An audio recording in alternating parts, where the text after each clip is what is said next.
প্রাথমিক গণিত চতুর্থ শ্রেণীর আগের ভিডিওতে আমি 1 আর 2 নম্বরের যে সমস্যা দুইটি রয়েছে এই দুইটি সমস্যার সমাধান দেখিয়েছি। এখন আমি 3 আর 4 নম্বরের যে সমস্যা দুইটি রয়েছে এই দুইটি সমস্যার সমাধান দেখাবো। এখানে প্যাটার্নগুলো আগে আমরা লক্ষ্য করব। এখানে 3 নম্বরে আছে 450, তারপরে এখানে একটি খালি ঘর, তারপরে 350, তারপরে 300, তারপরে এখানে আরেকটি খালি ঘর 200, তারপরে আবার দুইটি পরপর খালি ঘর, তারপরে লাস্টে আছে 50। এখানে দেখতে পাচ্ছি আমরা যে আস্তে আস্তে বড় থেকে কমে গেছে, কমতে কমতে কিন্তু এখানে শেষে একদম 50 আছে। তাহলে আমরা দেখতে পাচ্ছি এখানে 50 করে কমে গেছে। আসলে এখানে 450 থেকে যদি আমি 50 বিয়োগ করি, এখানে 400 থেকে যদি আমি 50 বিয়োগ করি 350, 350 থেকে 50 বিয়োগ করে 300 হবে।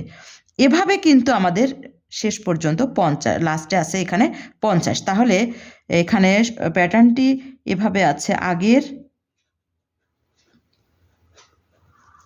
সংখ্যা বিয়োগ 50।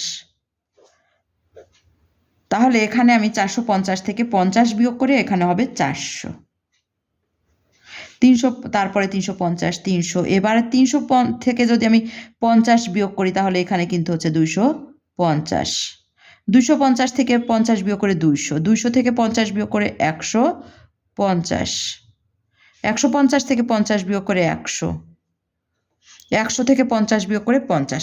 এবারে 4 নম্বরে আছে 8888।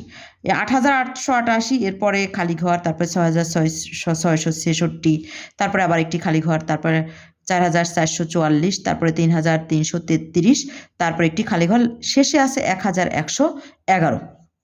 তাহলে এখানে কিন্তু প্রতি ক্ষেত্রে যে 1111 বিয়োগ করলেই কিন্তু হয়ে যাচ্ছে। শেষে আছে আমরা দেখতে পাচ্ছি 1111।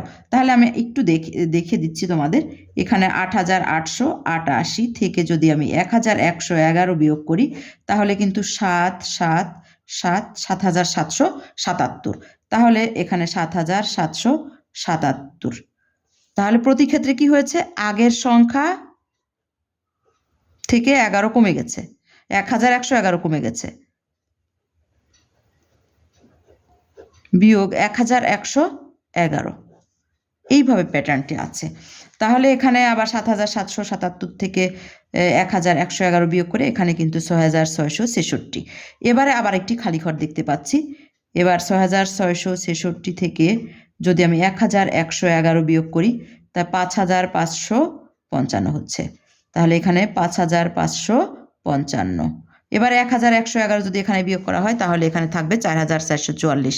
আবার 1111 বিয়োগ করলে এখানে 4444 থেকে তাহলে 3333 হবে।